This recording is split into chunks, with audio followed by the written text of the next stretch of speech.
Brought to you by Oxyrich. Manikchand Oxyrich, proudly Indian.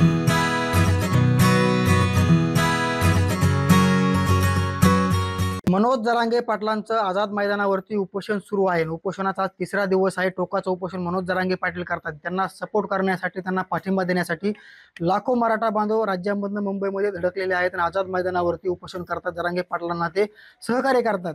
मात्र ज्या आझाद मैदानावरती उपोषण सुरू आहे त्या ठिकाणचं जेवण असेल, चहा पाण्याचे हॉटेल असतील, स्टॉल असतील, जेणेकरून जाणीवपूर्वक बंद केल्याचा आरोप मराठा बांधवांनी केलेला आहे।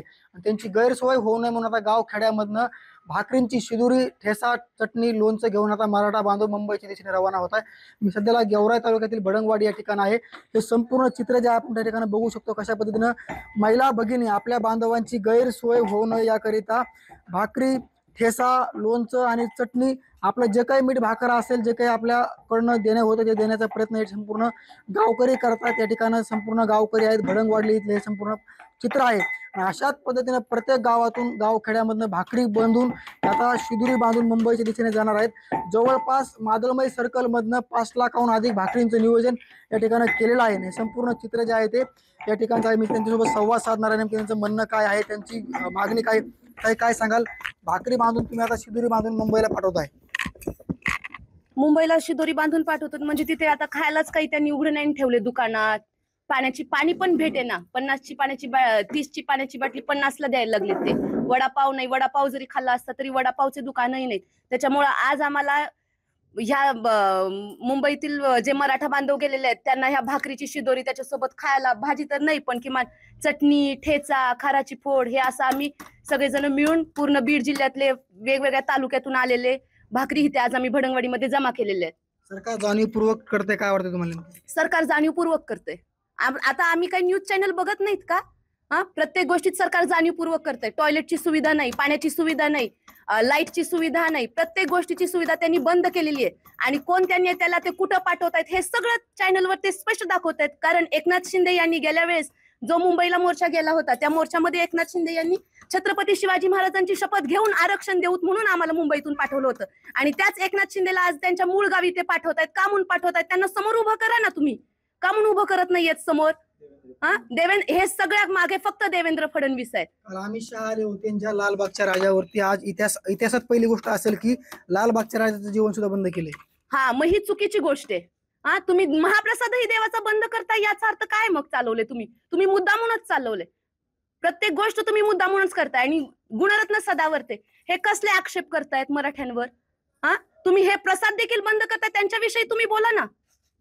काय आता महिला भगिनींची मागे काय तुम्ही? आम्ही आता ह्या भाकरी पाठवायला लागलो। आम्हाला रोज जरी पाठवायला लागल्या तरी आम्ही रोज भाकरी पाठवू। पण आमच्या बांधवांना आम्ही हे सांगतो की तुम्ही जीव गेला तरी 72 पण मुंबई सोडायची नाही आणि जरांगे पाटलांना सपोर्ट करत राहायचं। आणि तिथे जर तुम्हाला काही त्रास झाला तर आम्ही इथे काय भूमिका घ्यायची हे आम्ही ठरवू।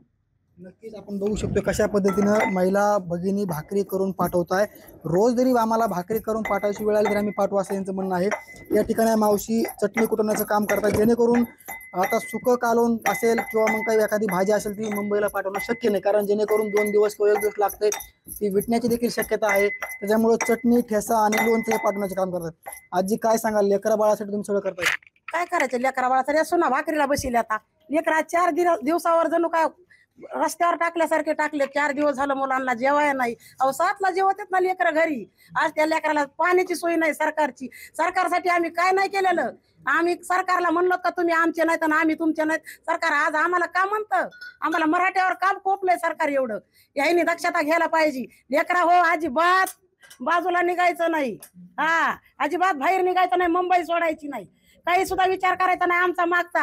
अरे आम्ही म्हाताऱ्या कोताऱ्या तुमचे लेकर बाळ सांभाळू आणि तुमच्यावर जी येळ येईन का तर सुना बाळा लेकर घेऊन आम्ही रोडवर उभा राहू। तुम्हाला तिथं जर धक्का तुमच्या केसाला जर लागला तर तुम्हाला आता चटणी मिरची आज धुपण लागत आहे चुलीचं, तरी तुम्हाला तुमची सगळी सोय करतो आम्ही। आपला शिवा पाका तुकडा खाऊन तिथं त्यांना अजिबात काही मागायचं नाही। त्यांनी आपल्याला पाण्यासाठी हॉटेल नाही उघडी, जेवणासाठी वडापावचा गाडा नाही, तुमच्यासाठी काय सोय आहे त्यांची? शौचालयाची सोय नाही। 4 दिवस झालं लेकरायला आंघोळ्याची सोय नाही। आज त्यांची सभा झाली तर आम्ही जर तालुका जिल्हा बंद केला तर हे जमन का यांना?